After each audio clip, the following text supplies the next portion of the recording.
Hola, hola, ¿me escuchan? Hola, ¿me escuchan? Ya, ok. Buenas tardes con todos. Voy a hablar sobre lo que son las leucemias mieloides agudas. Ya, las dos leucemias mieloides que son más comunes y se diferencian entre sí es la leucemia mieloide aguda per se y también la leucemia promielocítica aguda. Entonces vamos a hablar de esos dos temas.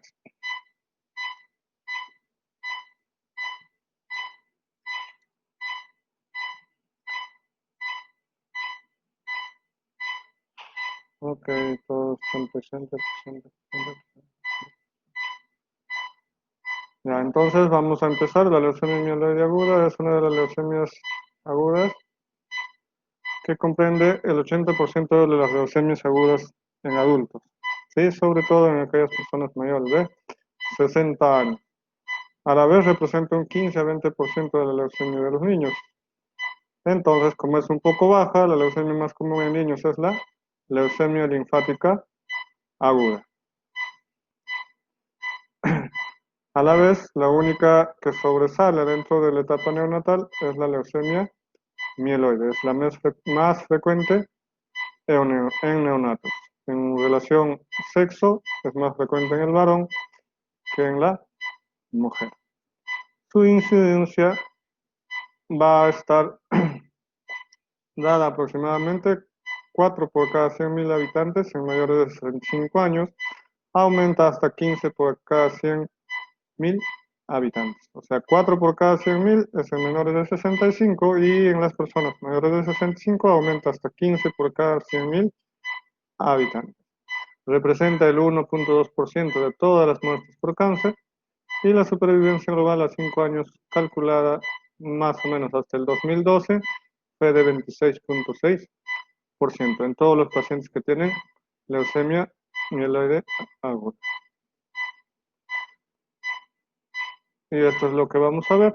La leucemia mieloide aguda tiene un pico en la etapa neonatal, ¿sí? Como podemos mencionado, tiene un pico en la etapa neonatal, pero luego desciende en la etapa de la infancia, ya que solo representa un 30% de las leucemias en esta edad, la cual, según avanza la edad, se va incrementando, alcanzando su máximo pico en los mayores de 65 años.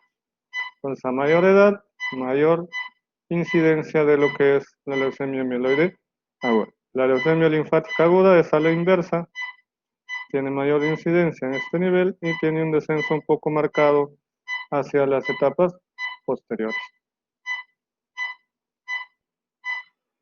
Los factores de riesgo para que se produzca una leucemia aguda, como todos sabemos, casi todos los cánceres hematológicos no tienen causa conocida. Están unidas siempre a factores de riesgo, que pueden ser múltiples o únicos las que desarrollen la enfermedad. Dentro de los aspectos genéticos, tenemos que casi todas las alteraciones cromosómicas tienen riesgo para hacer una leucemia mieloide aguda. Dentro de ellas están los pacientes que tienen anemia de Fanconi, los que tienen síndrome de Costman, los que tienen síndrome de Wiskott-Aldrich, ¿sí? Pero el que más comúnmente desarrolla y que tiene mayor frecuencia es el síndrome de Down. El síndrome de Down tiene una incidencia 5 veces mayor que un niño normal en hacer una leucemia mieloide aguda, ¿sí? Entonces, todos los síndromes que tienen alteraciones cromosómicas tienen un riesgo de hacer leucemia mieloide aguda. La administración de algunos fármacos, ¿sí? Per se también tiene riesgo de una leucemia mieloide aguda. Dentro de ellos tenemos los alquilantes, los inhibidores de la topoisomerasa, la fenilbutazona, la cloroquina y el cloramfenicol, que es el más conocido. La relación es directa, no es directa. Se presenta con asociación a otros factores de riesgo. Dentro de las alteraciones hematológicas, los más comunes que van a desarrollarse o van a virar hacia lo que es la leucemia mieloide aguda, tenemos al síndrome mielodisplásico, la leucemia mieloide crónica, la policitemia vera y la trombocitosis esencial, que son los más comunes. La anemia plástica es un factor de riesgo, por cierto, pero post tratamiento no por sí mismo. O sea, una anemia plástica sin tratamiento no puede mutar a lo que es una leucemia mieloide aguda, solo si ha recibido tratamiento de medicamentos.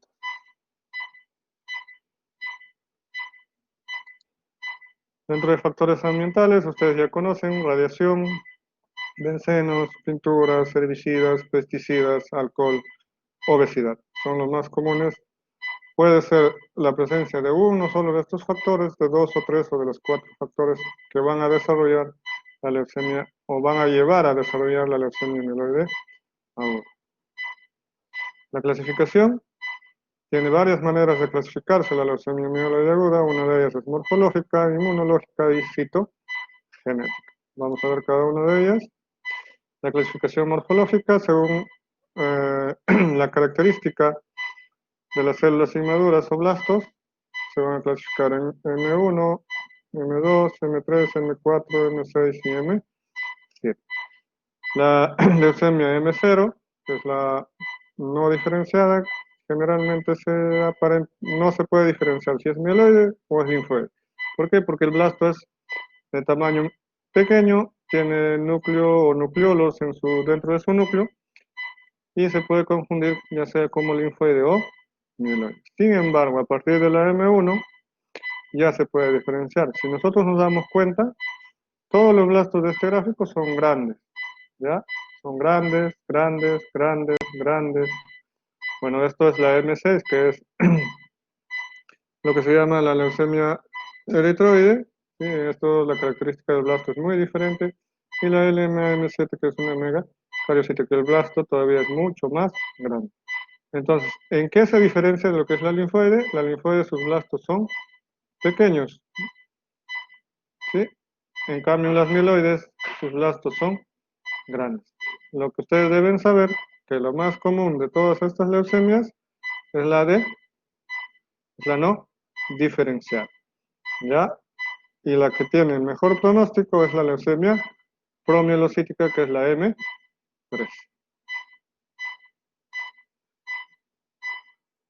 Entonces, nosotros vamos a ver acá la incidencia de cada una de ellas, ¿sí? Hemos visto acá que la leucemia mieloide aguda sin maduración representa el 2 a 4%, la M1 con escasa maduración del 10 a 12%, la M2 con maduración el 20% y casi todos bordean el 10 a 20%. De todas estas, la más benigna, la que tiene mejor pronóstico, es la leucemia promielocítica, la M3.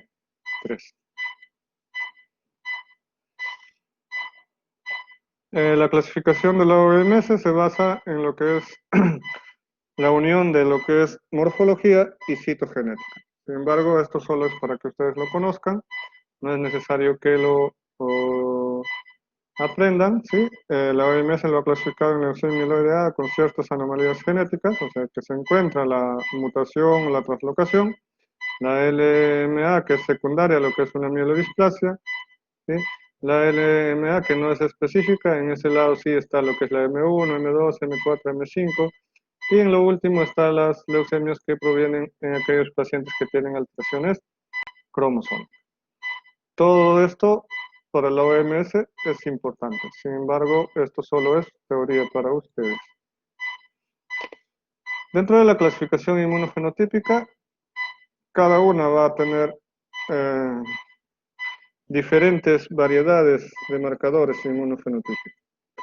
Ya, si nosotros nos damos cuenta, desde la célula progenitora, todos tienen marcadores, que son proteínas de membrana que se representan con el código de CD. Puede ser CD20, CD79, etc. Entonces, si nosotros queremos hacer una clasificación inmunológica, tenemos que fijarnos en estos marcadores. ¿Es necesario que lo sepan? No, porque son múltiples, ni nosotros lo sabemos, generalmente vamos a apoyarnos, pero las más comunes lo vamos a ver más adelante. Dentro de la clasificación citogenética se va a clasificar sobre todo para saber si esta alteración citogenética es favorable, es intermedia o es adversa. Generalmente las translocaciones favorables, si nosotros nos damos cuenta, son la translocación 821, la inversión del 16 y la translocación 15-17. El resto de las alteraciones son intermedio o adverso. Entonces, translocaciones favorables solo tenemos a dos, el 821, el 16 y la 1517. Dentro de las manifestaciones clínicas, una leucemia aguda, nosotros vamos a encontrar dos cosas, o tres cosas. Anemia, ¿sí? Síntomas de anemia, que pueden ser múltiples, fatiga, debilidad, palpitaciones, disnea, cansancio, sueño incrementado, etc. Todos los síntomas de anemia va a tener este paciente. Trombocitopenia, se puede representar como sangrados, ¿sí? Nasal, de encías, equimosis, petequias, hemorragias, ya sea vía urinaria, vía vaginal o vía rectal. Entonces, síntomas de anemia más trombocitopenia, alta sospecha de una leucemia aguda. Aparte de eso, se puede asociar pérdida de peso, infecciones, sobre todo de la piel, fiebre sin foco aparente, ¿sí? Y en algunos casos, en la tercera parte de los casos, se puede encontrar esplenomegalia o hepatomegalia.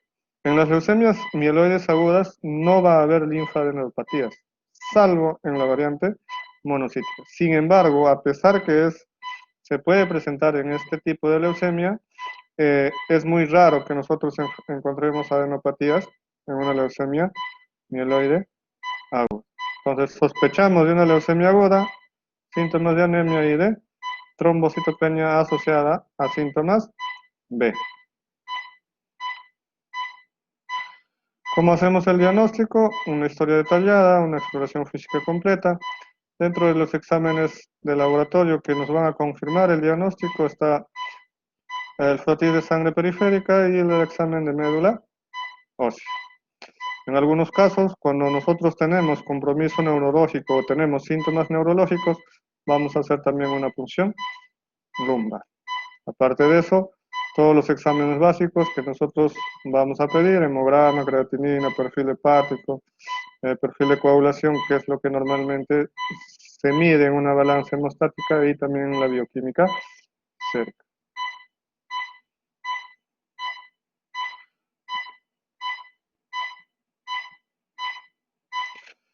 En la historia siempre hay que preguntar los factores a los que este paciente puede estar expuesto, los tóxicos, si tiene algún familiar con antecedentes de neoplasia, qué fármacos normalmente ha usado o usa, y también la presentación de los síntomas actuales.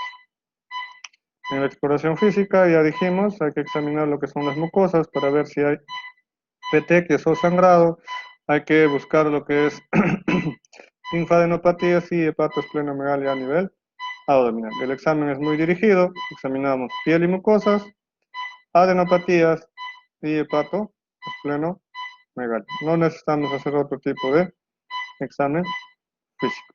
Los exámenes de laboratorio que vamos a solicitar son todos los exámenes básicos que se piden en un ingreso de cualquier paciente de emergencia, empezando del hemograma, perfil hepático, perfil de coagulación, creatinina, HDL, ácido úrico. En algunos casos vamos a hacer radiografías, ecografías, tomografías, cultivos si nuestro paciente tiene fiebre, como para buscar el origen de esta alteración.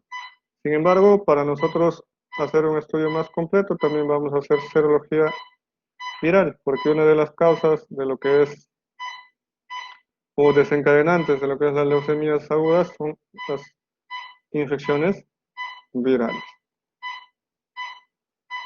Entonces, para el diagnóstico de la leucemia mieloide aguda necesito, como ya mencionamos, examen de sangre periférica, examen de médula ósea, ver cómo está el ganglio y el vaso, los ganglios, el vaso y el hígado, y ver la balanza hemostática con los exámenes que ya hemos mencionado. En el hemograma se va a presentar de la siguiente manera. Puede haber leucocitosis o puede haber leucopenia. O sea, puede ser leucocitos altos o leucocitos no. Sin embargo, siempre va a haber anemia y va a haber trombocitopenia. El ácido úrico, el calcio y el DHL siempre van a estar elevados o en estados normales. La mayoría de veces van a estar altos cuando esta leucemia mieloide ya está instalada.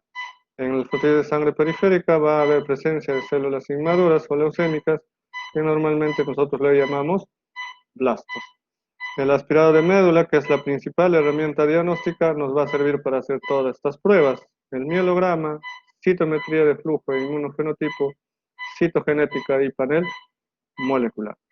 En estas 4 pruebas nosotros vamos a tener todas las características de esta leucemia. Con esta prueba vamos a ver qué tipo es, ¿sí?, qué inmunofenotipo tiene y qué morfología tiene. A la vez vamos a tener qué alteración genética tiene. Para nosotros decir que esta paciente tiene una leucemia mieloide aguda, los blastos mieloides deben ser más de 20%. Sea en sangre periférica o sea en aspirado de médula, los blastos deben ser más de 20%. El tratamiento consta de dos fases, ¿sí?, inducción a la remisión y esquema de consolidación. La inducción a la remisión tenemos 3 opciones que podemos dar a nuestro paciente, ¿sí? Uno con una duración de 1 a 7 días, otro que dure 3 días, las otras 2, ¿sí? Perdón, podemos usar 2 medicamentos. En la inducción a la remisión podemos usar 2 medicamentos: la citarabina, la daunorubicina o hidarubicina. La citarabina normalmente se usa 7 días seguidos y en cambio la daunorubicina solo se usa 3 días seguidos. Esto es inducción a la remisión. Para la consolidación, que es el segundo esquema, de igual manera solo va a recibir citarabina en 3 dosis. Entonces, el tratamiento de la leucemia mieloide aguda solo tiene 2 fases: inducción a la remisión y esquema de consolidación. En la inducción a la remisión usas 2 fármacos y en la consolidación usas un solo fármaco. A la vez, en todo paciente que tiene alto riesgo que en la leucemia mieloide aguda, podemos dar terapia intratecal, ¿sí?, con estos medicamentos. Generalmente se da al inicio del ciclo, o sea, un día antes de empezar la quimioterapia tenemos que dar quimioterapia intratecal hacia la médula espinal. Hay muchos esquemas del uso de estos 2 fármacos. Acá podemos ver, el que hemos visto nosotros es 7 más 3, hay otro que se usa 7, 5 más 2, o sea, esto se refiere a la cantidad de días que va a usar uno y a la cantidad de días que va a usar el segundo medicamento. Es la segunda parte. Sí, acá usa solo 5 días y el otro usa 2 días, acá es 7 más 3 más 3, ¿sí? Y también otras alteraciones. Otros esquemas, pero el más común, el que más se usa es el 7 más 3. El 5 más 2 generalmente se usa en pacientes jóvenes y el 7 más 3 más 3 se usa en lo que son los niños. Adultos, el 7 más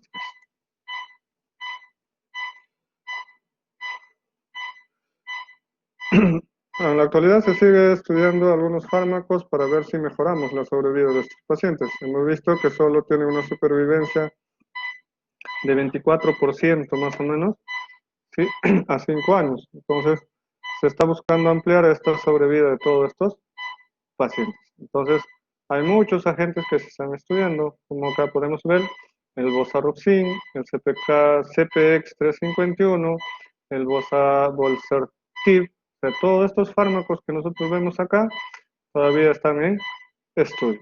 Estos fármacos ya no están yendo a controlar solo o destruir las células, sino están yendo a inhibir ciertas partes o ciertas alteraciones de estas células. Están yéndose dirigidos generalmente a los receptores o a las proteínas que normalmente diferencian estas células malas de las células buenas. ¿Cuántas proteínas tiene esta célula inmadura? Si nosotros nos damos cuenta, tienen muchas proteínas diferentes a una célula buena. Es por eso que no se puede fabricar un solo fármaco para bloquear todas estas proteínas alteradas que tiene esta célula inmadura. Por ello que se va probando de uno en uno y el que mejor responde seguro posteriormente se va a usar en el tratamiento de estos pacientes. ¿Alguna pregunta hasta ahí? ¿Preguntas?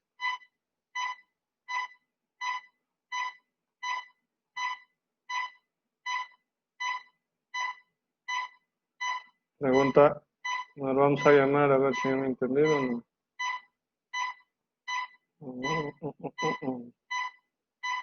Pejerrey Helera, ¿está Pejerrey Helera?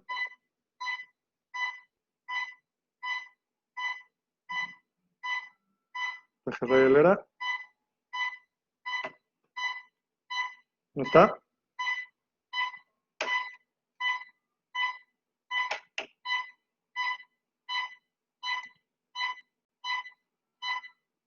Sáenz Vázquez, Sáenz Vázquez, no hay nadie, o no quieren hablar. Bueno, vamos a seguir con la exposición. La otra leucemia mieloide que es muy diferente y tiene característica propia es la leucemia promielocítica. La leucemia promielocítica aguda, como ya hemos mencionado, se clasifica morfológicamente en la M3, ¿sí? Representa el 10 a 15% de las leucemias mieloides agudas. Ya hemos mencionado, 10 a 15% de las leucemias mieloides agudas se caracteriza por tres aspectos principales. Tiene translocación 15, 17. La translocación es en el brazo largo de estos cromosomas. Entonces, la M3, translocación 15, 17. Esto va a llevar a una acumulación anormal de promielocitos que no van a diferenciarse o no van a madurar o no van a progresar su maduración hacia lo que son los neutrófilos.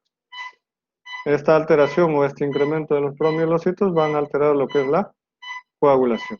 La edad mediana de aparición es 40 años. Tres características, acá lo dice, translocación 15-17, un brazo largo, acumulación anormal de promielocitos y alteración de la coagulación. ¿Esto qué quiere decir?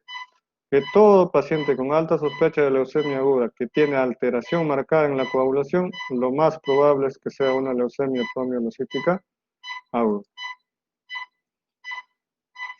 Acá podemos ver que la translocación 15-17 es más específicamente en las proteínas PML-RAR alfa. Es el más común, esta translocación se encuentra en el 95% de los pacientes que tienen leucemia promielocítica aguda. Sin embargo, hay un 5% que van a tener otras translocaciones, ¿sí? O sea, no es exclusividad del 15-17.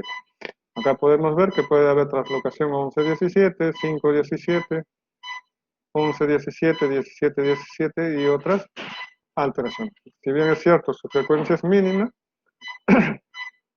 puede haber estas alteraciones. ¿Por qué es importante esto? Porque la translocación 15-17 tiene un fármaco específico que va a hacer que estas células maduren. Los pacientes que tienen otro tipo de translocaciones que no son la 15-17 tienen un peor pronóstico que el que tiene 15-17.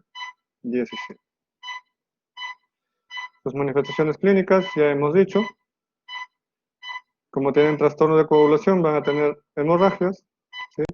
Sin embargo, los síntomas específicos, también inespecíficos, también van a estar presentes, como puede ser síntomas B, anorexia, astenia, pérdida de peso, ¿sí?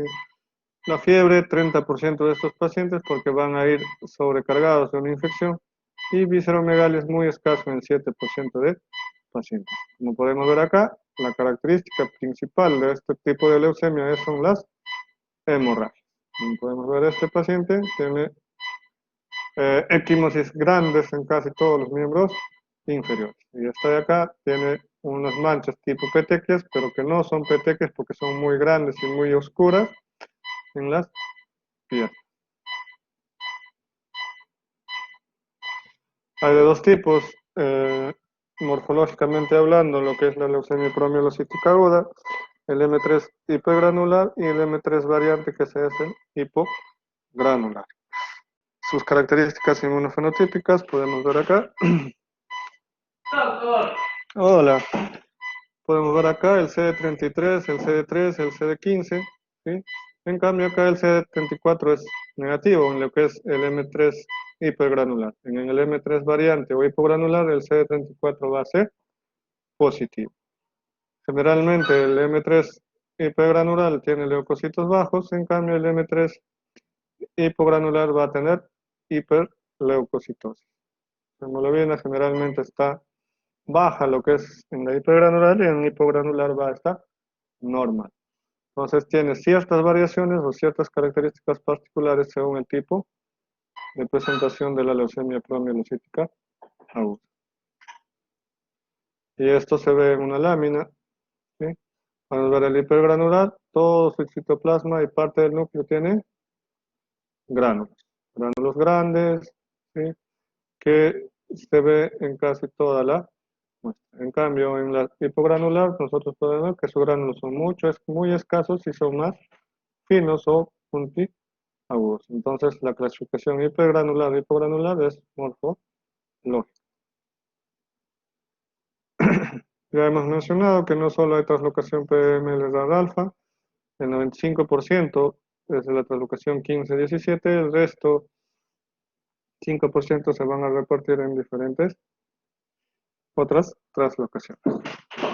Como podemos ver acá, se fusiona una parte de lo que es el cromosoma 15 y el cromosoma 17 y forman el gen PML-RAR alfa. Si nosotros tomamos otra parte de este cromosoma, pues la translocación va a ser muy diferente. Lo normal o lo común es que sea del 15-17, pero puede ser de otro cromosoma.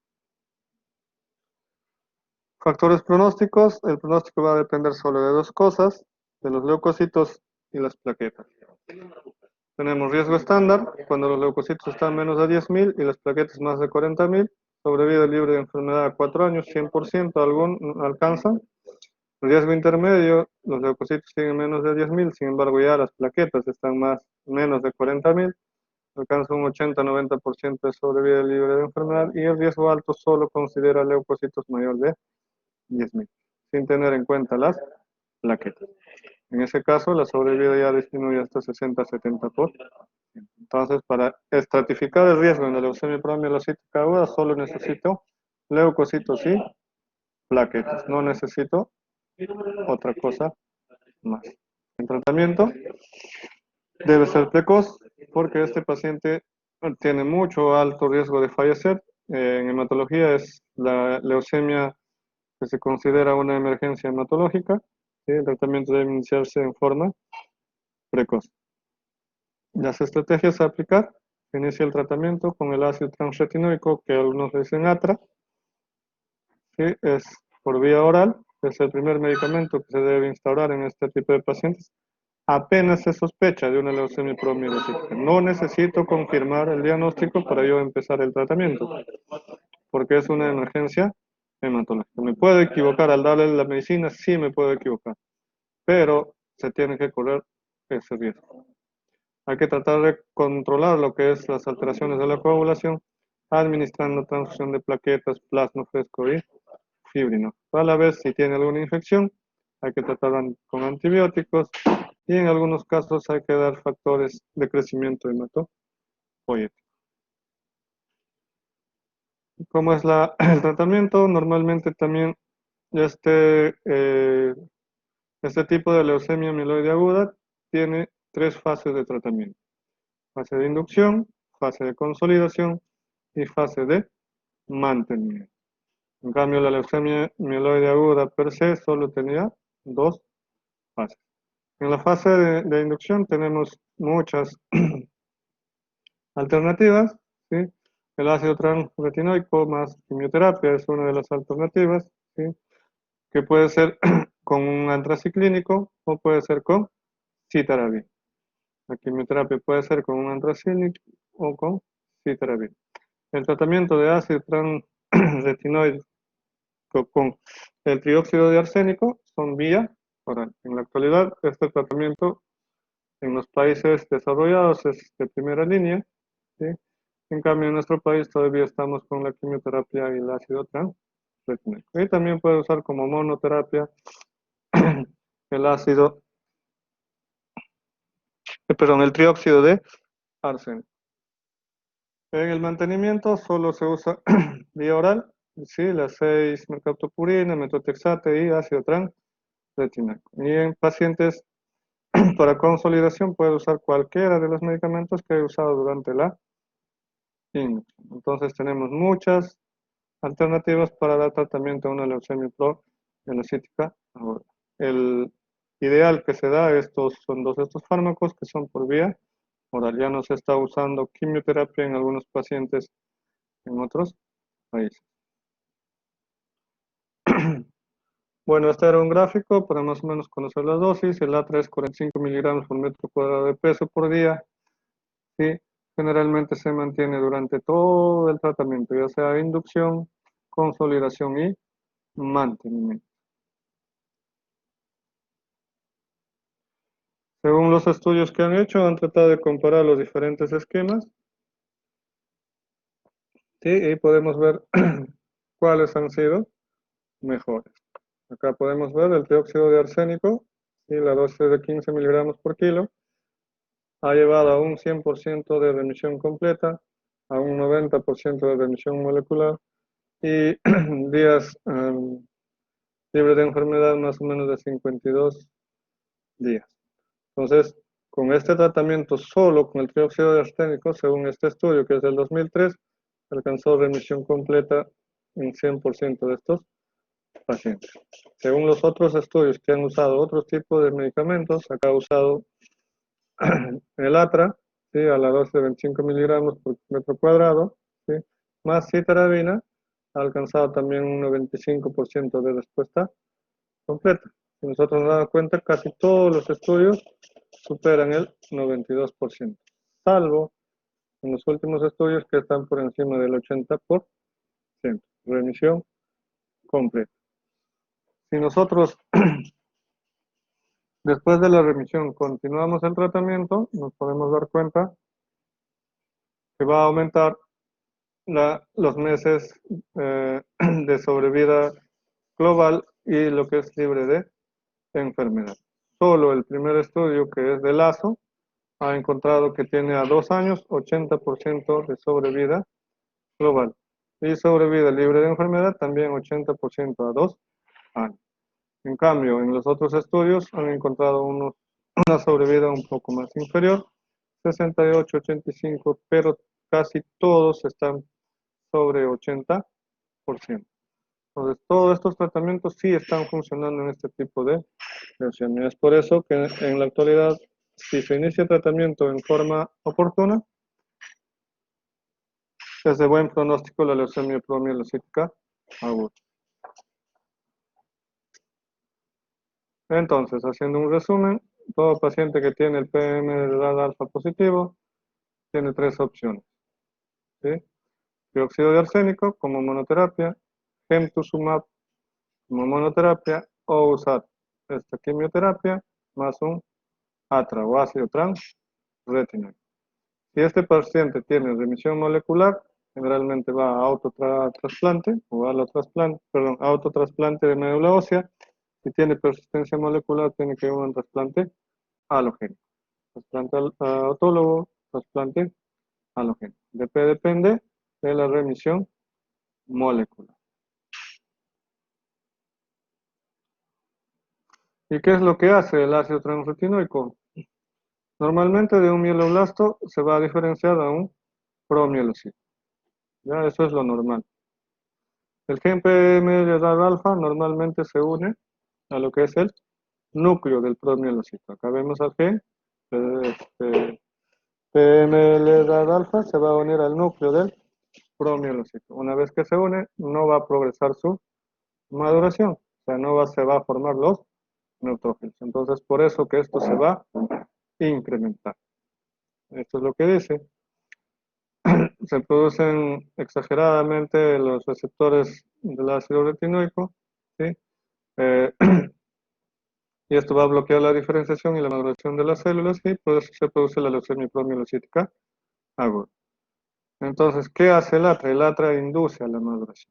¿De qué manera? Si nosotros nos damos cuenta, tú le das ATRA a este paciente y va a internalizar a lo que es el PMR alfa hacia el núcleo del promielocito. Entonces, como se internaliza hacia el núcleo, esto va a continuar su maduración.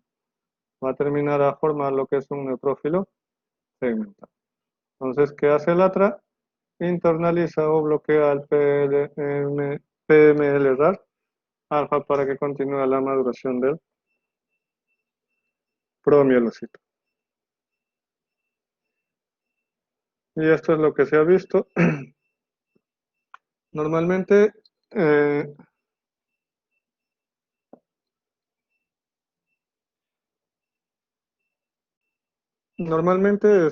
nosotros hemos dicho que usamos ácido transatinoico solo, podemos usar trióxido de arsénico solo o podemos hacer en combinación. Entonces, si usamos ATRA solo, ¿sí? Todos nuestros pacientes van a tener buena respuesta. Si usamos ATO solo, nuestros pacientes van a tener una respuesta intermedia. Sin embargo, si nosotros usamos ATRA más ATO, va a tener una respuesta óptima.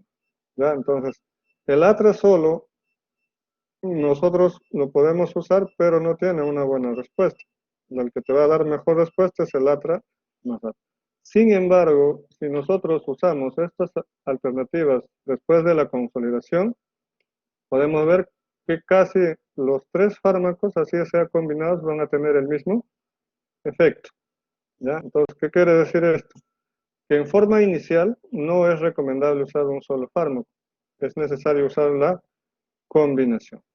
En cambio, después de la remisión completa, nosotros podemos usar cualquiera de los métodos, ya que mantienen casi los mismos efectos. Y esto va a depender el éxito de tu tratamiento.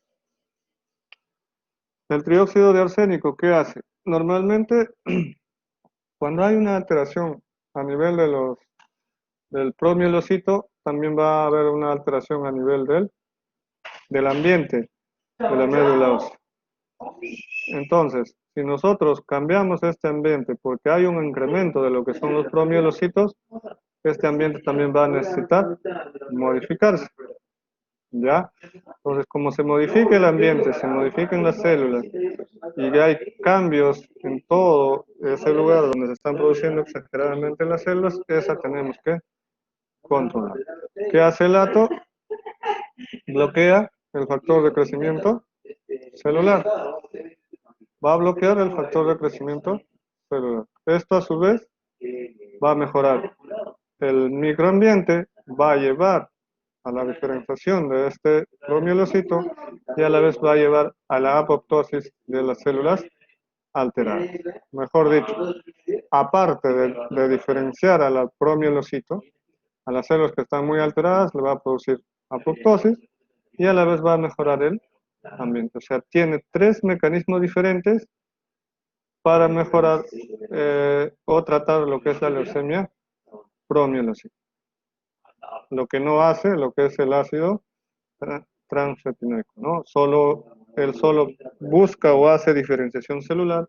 En cambio, el dióxido de arsénico, como vemos acá, va a mejorar tanto el ambiente, va a hacer apoptosis celular y a la vez va a diferenciar a lo que se llama el promielocito. Y esto es lo que queríamos enseñar. ¿Sí? La sobrevida libre de enfermedad a los 5 años, si nosotros nos damos cuenta, cuando nosotros damos tratamiento de ácido transretinoico más dióxido de arsénico, la sobrevida libre de enfermedad casi alcanza el 100%. Si nosotros damos ATRA más quimioterapia, la sobrevida generalmente alcanza el 80%.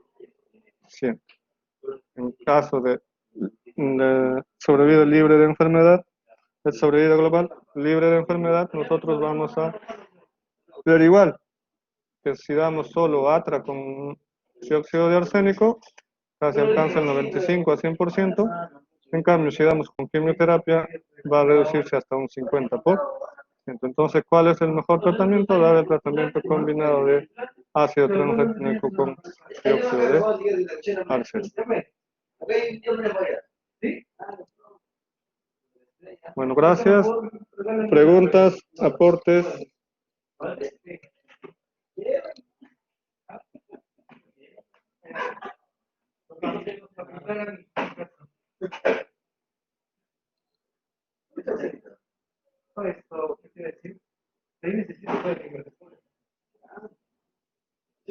Hola, ¿están?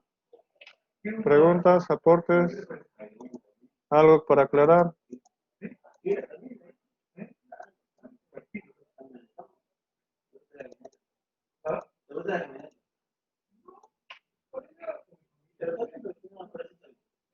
Hola. Vamos a llamar lista.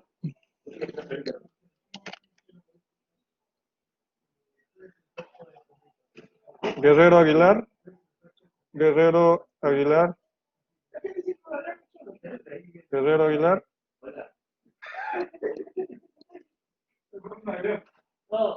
Rosario Lévano. Lévano Gaspar. Guerrero Aguilar. A ver, Guerrero Aguilar. ¿Algún comentario? ¿Alguna pregunta? ¿Alguna aclaración?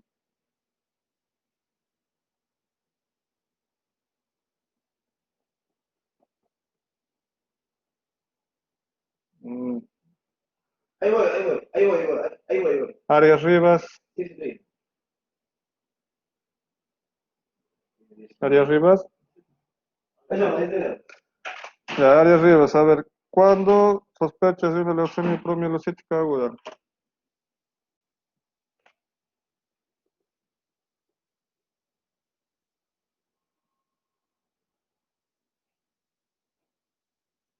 Arias Rivas. ¿Cuándo sospechas de una leucemia promielocítica aguda?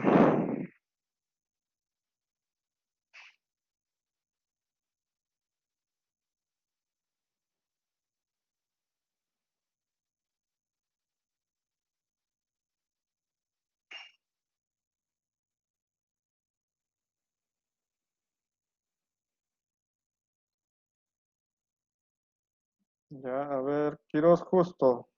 ¿Está Quiroz Justo? Quiroz Justo. Entonces, siempre se sospecha de una leucemia promielocítica aguda cuando nuestro paciente tiene trastorno de coagulación o tiene síntomas exagerados de sangrado, hemorragias o equimosis y petequias que no son comunes en una púrpura o en otro tipo de trastorno de coagulación. ¿Ya? Entonces, todo paciente que tiene anemia más trombocitopenia o tiene leucocitosis o leucopenia y tiene trastorno de coagulación tiene alta sospecha de leucemia promielocítica aguda. Eso nunca se olviden porque es lo que generalmente le van a preguntar.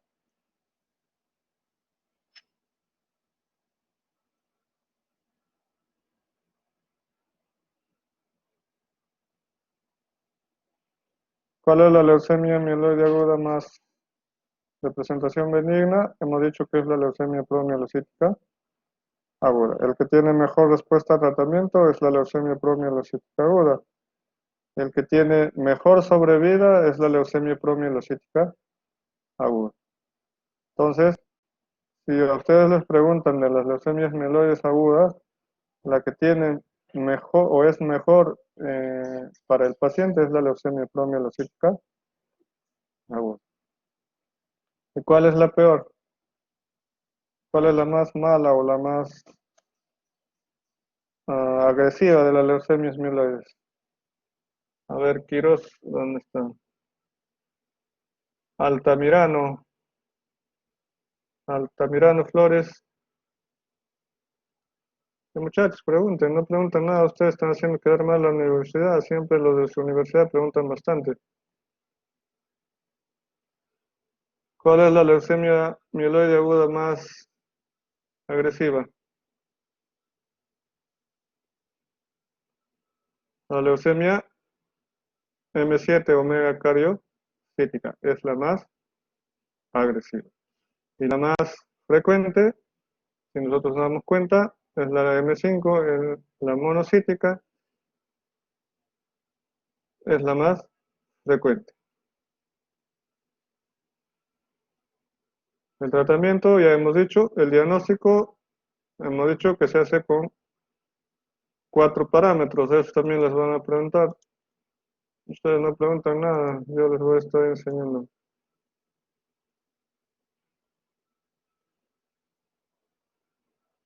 Esto nos define el diagnóstico de una leucemia mieloide aguda. Mielograma, citometría de flujo, citogenética y panel molecular. Si en estos exámenes nosotros tenemos blastos mieloides más de 20%, este paciente tiene leucemia aguda. El inmunofenotipo, la tipificación te da la citometría de flujo. ¿Ya? ¿Qué más? El tratamiento, ya hemos dicho, de la leucemia mieloide aguda tiene dos fases, la inducción y la de consolidación. En cambio, el tratamiento de la leucemia promielocítica aguda tiene tres fases: inducción, consolidación y mantenimiento. Los mejores fármacos para usar en lo que es la leucemia promielocítica y tienen mejor respuesta son por vía oral, son el ácido transretinoico y también, lo que es el trióxido de arsénico. Ya eso es en resumen lo que ustedes deben saber. El resto de lo que hemos presentado es para que sepan algo de teoría y tengan una idea de cuando ustedes tienen un paciente parecido. Preguntas, aportes, aclaraciones. No hay nada. Bueno, cuídense. Hasta otro día.